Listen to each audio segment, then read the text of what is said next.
Mari kita satu dalam doa. Bapa, dalam nama Tuhan Yesus, terima kasih Tuhan. Sungguh kami bersyukur untuk pagi hari ini, untuk setiap keberadaan kami dimanapun kami berada Tuhan. Kami percaya ketika kami ada pagi hari ini itu semua karena kebaikan Tuhan. Kami percaya itu semua karena anugerah Tuhan, bahkan berkat-Mu yang terus Kau limpahkan dalam setiap kami anak-anak-Mu Tuhan. Kami terus mau bersyukur kepada Engkau Bapa, apapun yang kami alami dalam hidup ini Tuhan. Dan kami percaya satu hal, bahwa Engkau Allah yang selalu ada dalam setiap kami. Engkau yang selalu menyertai setiap kami. Engkau yang selalu menghibur dan menolong setiap hidup kami Tuhan. Terima kasih Bapa untuk pagi hari ini Tuhan. Kami mau lebih lagi Tuhan untuk mengerti akan pesan-Mu pada minggu ini Tuhan.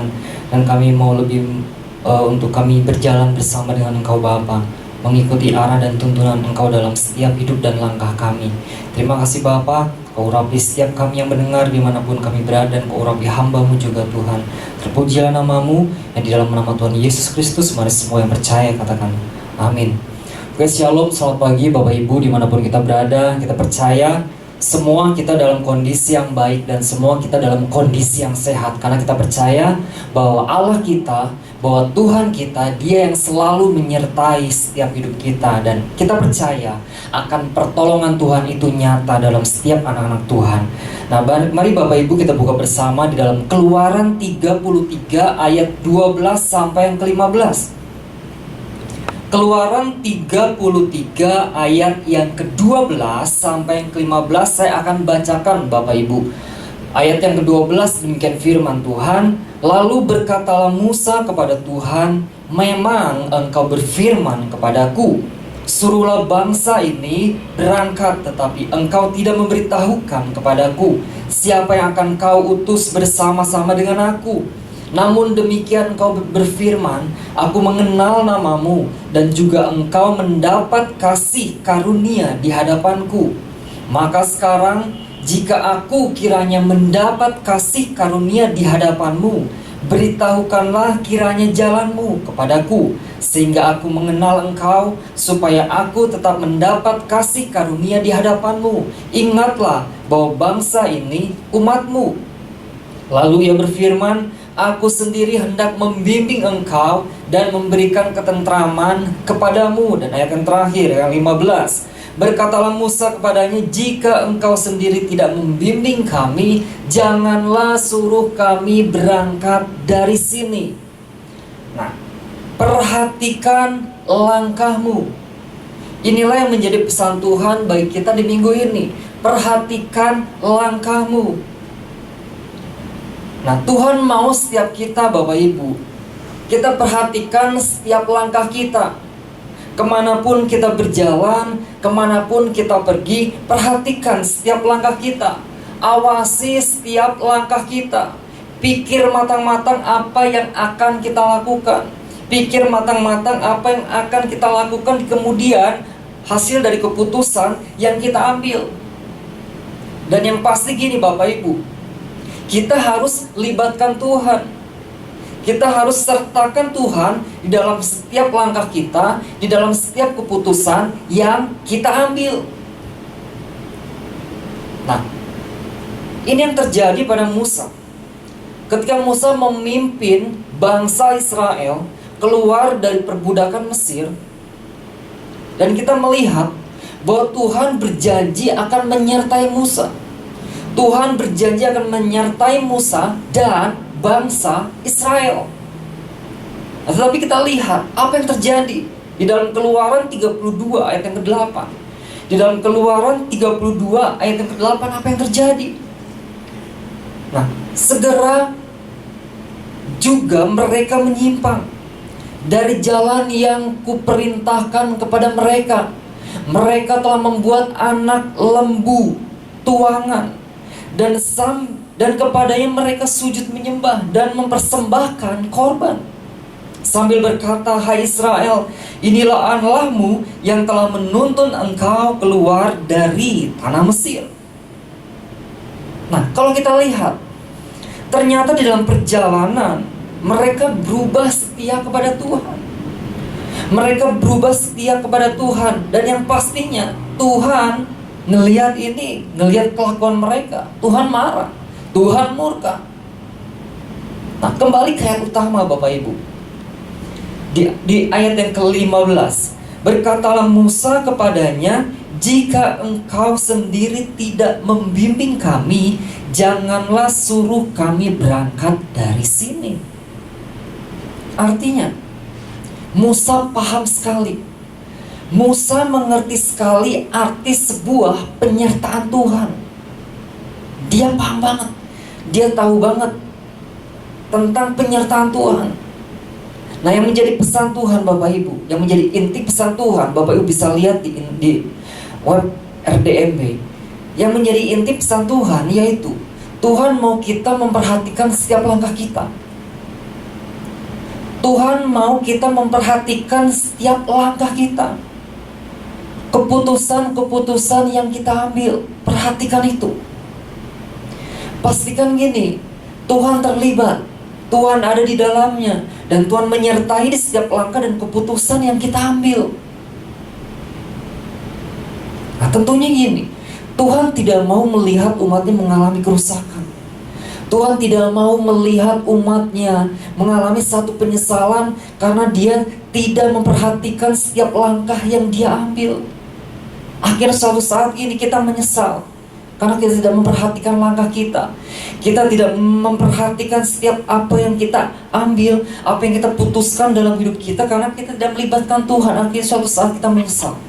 Tuhan tidak mau itu terjadi dalam setiap kita, Bapak Ibu. Nah, langkah dan keputusan yang diambil dapat berupa apa saja. Pekerjaan contohnya, usaha, sekolah lanjutan, pelayanan, hingga gini, tentang perkara-perkara dalam mencari pasangan hidup dan lain-lain, Bapak Ibu.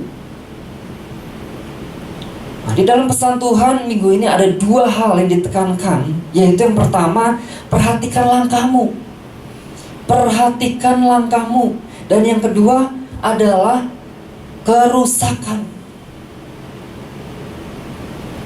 Nah, ini yang terjadi hari-hari ini Bapak Ibu, di mana semuanya manusia ingin serba instan, di mana manusia ingin serba cepat, ingin cepat tersaji, ingin cepat, semuanya ingin serba cepat Bapak Ibu. Suka mengkhianat, tidak berpikir panjang, berlagak tahu, lebih menuruti hawa nafsu daripada menuruti Allah. Itu ada dalam 2 Timotius 3 ayat 4. Nah, ini yang kita lihat di hari-hari ini Bapak Ibu. Zaman serba instan, makanan semua instan. Kadang manusia juga ingin sesuatu yang instan, serba cepat, sehingga dia gini, dia lupa akan memperhatikan langkah-langkahnya. Dia lupa akan memperhatikan setiap tindakan, setiap keputusan yang dia ambil. Karena apa? Karena pengen cepat. Karena pengen cepat, karena pengen instan.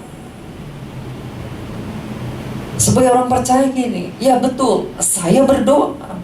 Kita semua berdoa. Oh ya, kita melibatkan Tuhan di dalam setiap keputusan yang kita ambil, di dalam setiap tindakan yang kita ambil.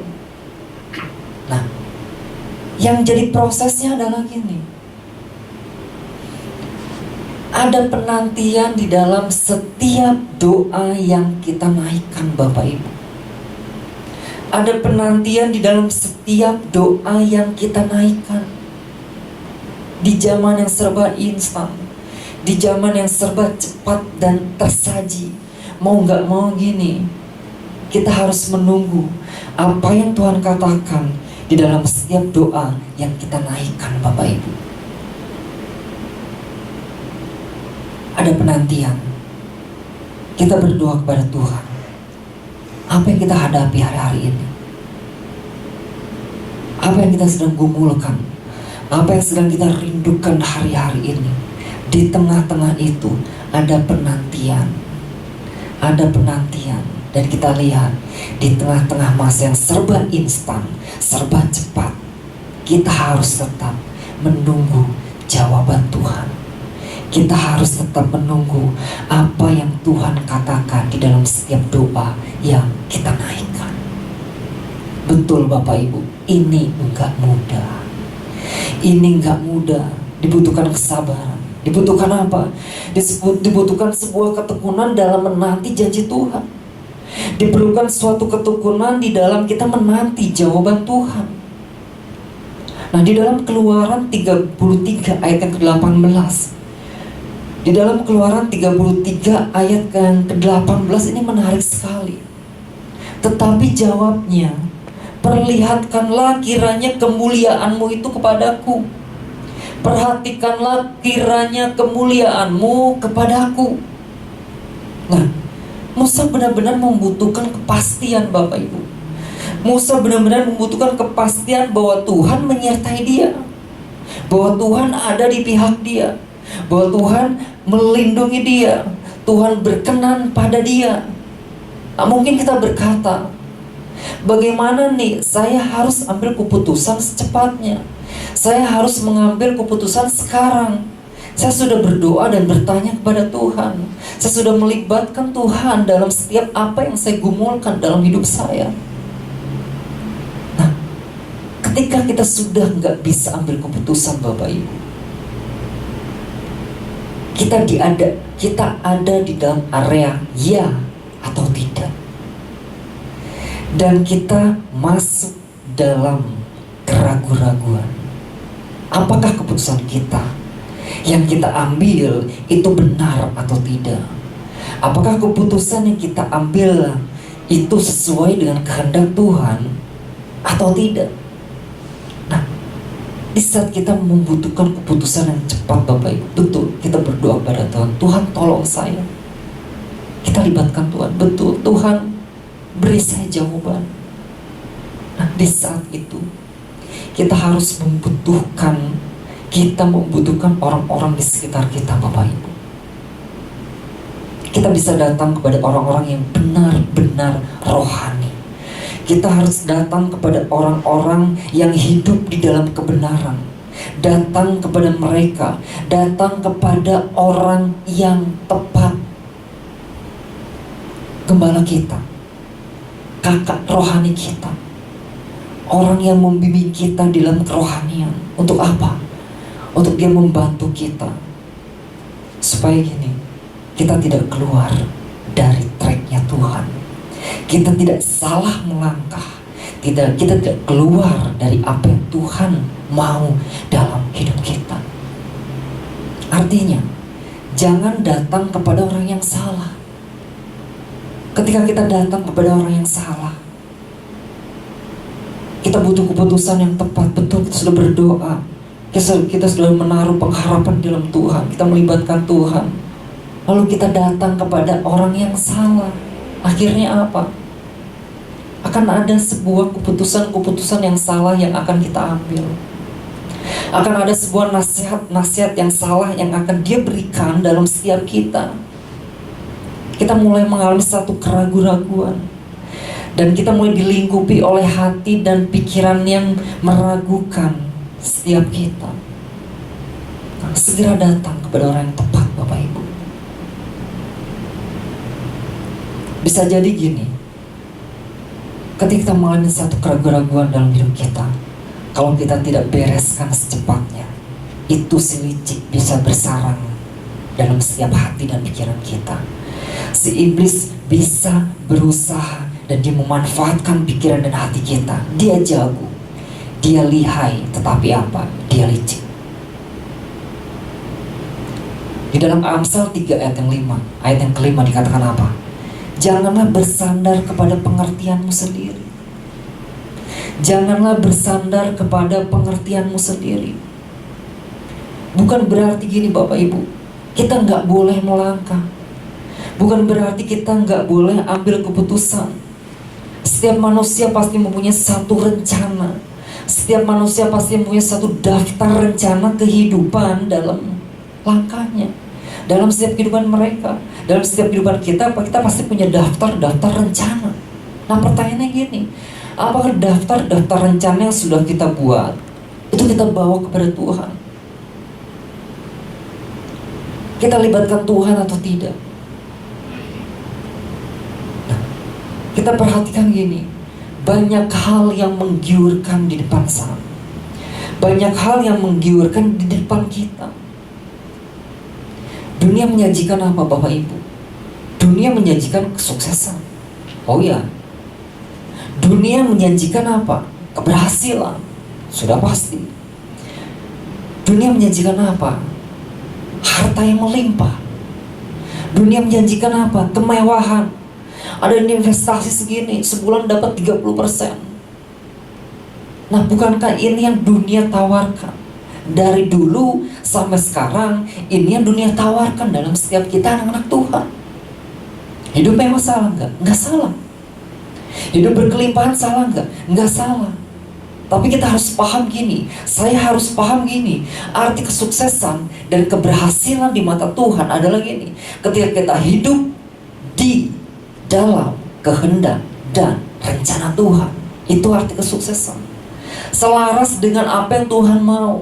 Sudah pasti gini, ketika kita selaras dengan Tuhan, ketika kita berjalan dalam kehendak Tuhan, di dalam kita berjalan dalam rencana Tuhan, sudah pasti di dalamnya ada penyertaan Tuhan, di dalamnya ada keberkatan Tuhan, di dalamnya ada kelimpahan Tuhan, dan yang pasti gini, di dalamnya ada sifat kekekalan.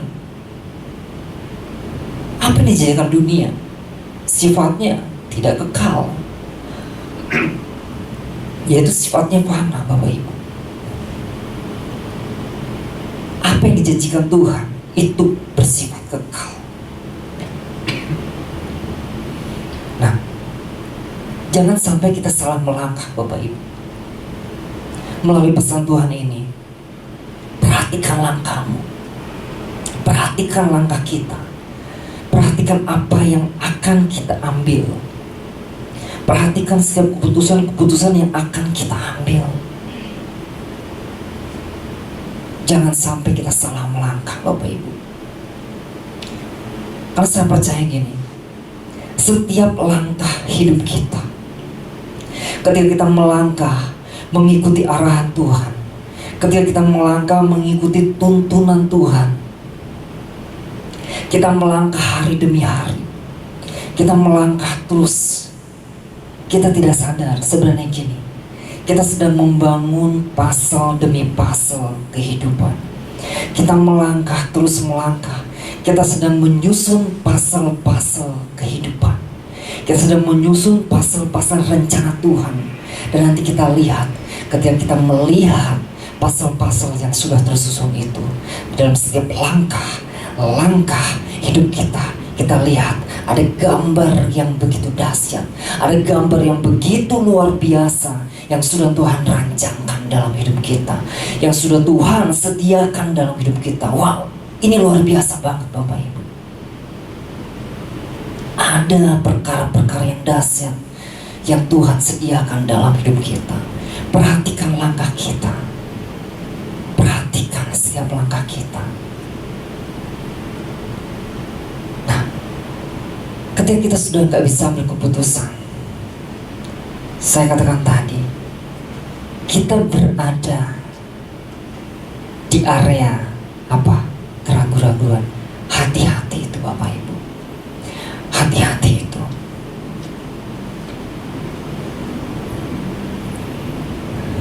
Ingat bahwa si iblis mengincar kita.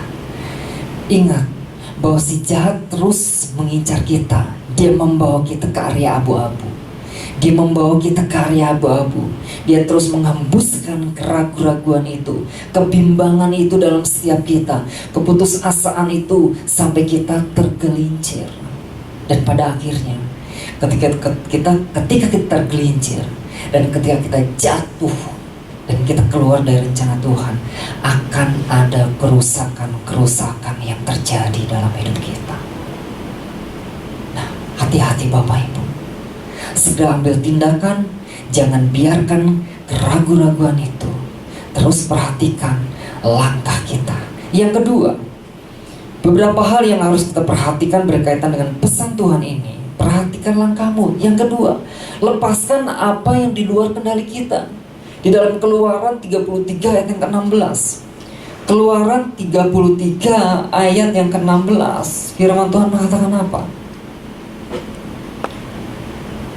Dari manakah gerangan akan diketahui bahwa aku telah mendapat kasih karunia di hadapanmu, yakni aku dengan umatmu ini? Bukankah karena engkau berjalan bersama-sama dengan kami, sehingga aku dengan umatmu ini dibedakan dari segala bangsa yang ada di muka bumi ini. Nah, yang kedua, lepaskan apa yang di luar kendali kita. Musa sadar, Bapak Ibu. Musa paham akan keterbatasannya. Dia sadar akan kemampuannya, dan dia terus meminta penyertaan akan Tuhan. Dia mau Tuhan terus mengendalikan kehidupannya. Dia gak mau bekerja di luar kendali dia. Dia perlu Tuhan. Dia perlu penyertaan Tuhan. Beritahukanlah kiranya jalanmu kepadaku. Musa ada di dalam kendali Tuhan secara penuh, bukan kendali pikiran dia. Nah, seringkali gini Bapak Ibu, kita orang percaya, kita percaya diri, kita pede dengan apa? Bahwa saya bisa melewati segala keterbatasan hidup saya. Saya percaya karena saya punya Tuhan. Saya percaya karena saya punya Tuhan yang dahsyat. Saya percaya karena saya punya Tuhan yang luar biasa. Karena saya percaya saya punya Tuhan yang tidak terbatas dalam hidup saya. Betul, kita punya Tuhan yang dahsyat. Betul, kita punya Tuhan yang luar biasa. Betul, kita punya Tuhan yang tidak terbatas. Tapi gini, kita seringkali sebagai orang percaya, kita berusaha untuk lebih lagi pada apa yang Tuhan percayakan dalam hidup kita. Artinya kita nggak merasa puas dengan apa yang sudah Tuhan percayakan. Kita berusaha untuk mengendalikan kehidupan kita, padahal itu di luar kendali Tuhan. Kita merasa nggak puas. Kita melihat orang-orang di sekitar kita, mungkin orang-orang itu berhasil. Kita mungkin gak sabar melihat orang-orang hidup di luar dari perkebunan firman Tuhan. Dia kok hidupnya luar biasa, sedangkan hidup saya seperti ini. Kadang-kala ini mungkin yang kita hadapi. Kita gak merasa puas. Kita melihat orang-orang yang lebih di luar kita. Nah, sekali lagi gini, Tuhan punya rencana yang indah dalam setiap kita. Tuhan punya rencana masing-masing atas hidup kita. Jangan kendalikan apa yang di luar kemampuan kita. Tuhan sudah percayakan dalam hidup kita, yaitu lakukan apa yang sudah Tuhan percayakan. Kadang-kala gini, ketika kita berharap lebih dari apa yang Tuhan percayakan, kita berdoa lagi kepada Tuhan. Tuhan, saya pengen lebih lagi. Tuhan, saya pengen seperti orang itu. Akhirnya apa? Ketika kita berdoa kepada Tuhan, lama sekali Tuhan tidak menjawab. Bahkan Tuhan tidak menjawab, kita akhirnya apa? Kecewa sama Tuhan. Ketika kita kecewa sama Tuhan, kita mulai meninggalkan langkah hidup kita yang benar itu. Kita mulai serong kiri kanan. Kita sudah tidak lagi memperhatikan langkah kita. Pokoknya gue pengen sukses. Pokoknya saya pengen seperti orang itu. Nah, Tuhan bekerja lewat perkara yang sederhana Bapak Ibu. Tuhan bekerja lewat hal yang sederhana. Apa yang Tuhan percayakan pada kita hari-hari ini Bapak Ibu. Begitu Tuhan percayakan kita sebagai seorang pemimpin. Tuhan percayakan, mungkin ketika Tuhan percayakan orang lain menyepelekan setiap kita. Tetapi itu yang Tuhan percayakan, ya itu lakukan, itu kerjakan. Kita fokus, perhatikan langkah kita, apa yang sudah Tuhan percayakan.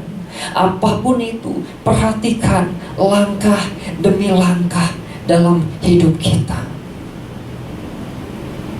Betul Bapak Ibu, kita sudah berjalan di dalam tracknya Tuhan. Kita sudah berjalan di dalam rencana Tuhan. Kita sudah berjalan di dalam apa yang Tuhan mau. Tetapi ingat, saya katakan tadi di awal tadi, Di dalam itu, di tengahnya itu, ada tantangan demi tantangan yang harus kita lewati. Bahkan ada orang-orang di sekitar kita, mungkin orang yang lebih daripada kita, sehingga gini kita ingin seperti mereka, ingin kita seperti kehidupan mereka. Ada tantangan, ada hal-hal yang harus kita hadapi dalam hidup kita. Tuhan katakan, perhatikan terus langkah kita, jangan sampai kita tersandung. Setiap keputusan-keputusan yang kita ambil, langkah-langkah yang kita ambil, perhatikan itu. Nah, Tuhan mau setiap kita ada di dalam terus kendali Tuhan. Lepaskan apa yang menjadi di luar kendali kita, Bapak Ibu. Lepaskan itu, dan kita berserah penuh kepada apa yang Tuhan kendalikan dalam hidup kita. Nah, mari Bapak Ibu, seringkali keegoan kita itu kita munculkan dalam hidup kita. Dan akhirnya kita mengambil satu keputusan, ini terlalu lama di Tuhan, udahlah saya ambil keputusan yang ini. Kita tanpa kita sadari, kita keluar. Tanpa kita sadari, kita mulai melangkah seinci. Tetapi ini, seinci pun kita melangkah, lama-lama itu akan menjauh dari apa yang Tuhan rancangkan dalam hidup kita. Nah, mari Bapak Ibu, setiap kita, termasuk saya, perhatikan langkah kita. Percaya gini, ketika kita memperhatikan langkah kita, apa yang Tuhan sudah percayakan dalam hidup kita, ada bagian-bagian kita yang harus kita lakukan. Dan kita percaya ada bagian Tuhan yang akan Tuhan kerjakan dalam setiap hidup kita. Berjalan bersama dengan Tuhan tidak berarti kita lepas dari apa yang namanya tantangan. Tetapi ingat Bapak Ibu, Tuhan selalu menyertai kita. Tuhan selalu ada di pihak kita. Tuhan selalu memegang tangan setiap kita. Ketika kita berjalan di dalam rencananya Tuhan. Perhatikan langkah kita. Mari kita satu dalam doa, Bapak Ibu. Bapa, di dalam nama Tuhan Yesus, kami bersyukur pada Engkau Tuhan untuk pesan-Mu minggu ini Tuhan. Untuk kami terus memperhatikan setiap langkah kami, untuk kami terus memperhatikan setiap keputusan-keputusan yang kami ambil Tuhan. Kami tahu Tuhan, ketika kami melangkah, ketika kami mengambil satu keputusan, mungkin kami sudah berjalan dalam rencana-Mu. Kami percaya Tuhan, di tengah-tengah itu ada tantangan yang mungkin kami hadapi. Ada sebuah tantangan atau resiko yang boleh kami hadapi Tuhan. Tetapi kami percaya Tuhan, di tengah-tengah itu bahwa Engkau selalu menyertai kami. Engkau selalu ada dalam hidup kami, dan tangan-Mu sendiri yang terus memegang tangan setiap kami. Dan kami percaya Tuhan, ketika kami berseru terus kepada Engkau Tuhan, dan kami terus terhubung dengan Tuhan, ketika kami terus terkoneksi dengan Tuhan, dan kami terus berharap Tuhan, berharap kepada Engkau Bapa, kami percaya Tuhan, kami akan mengalami satu kemenangan dalam hidup kami. Kami akan mengalami satu kesuksesan dalam kehidupan kami di saat ketika kami terus berjalan memperhatikan setiap langkah-langkah kehidupan kami. Terima kasih Tuhan, kami percaya Tuhan, Kau terus menyertai kami, Kau terus memberkati kami setiap apapun yang kami kerjakan, setiap apapun yang kami lakukan Tuhan. Dan kami terus berharap penuh kepada Engkau Bapa. Kami perlu penyertaan-Mu, kami perlu hikmat-Mu, kami perlu tuntunan Roh Kudus-Mu, dan penuhi setiap kami Tuhan. Terima kasih Bapa. Kami bersyukur pada Engkau Tuhan, dan kami berdoa dan kami mengucap syukur yang di dalam nama Tuhan Yesus Kristus. Mari semua yang percaya katakan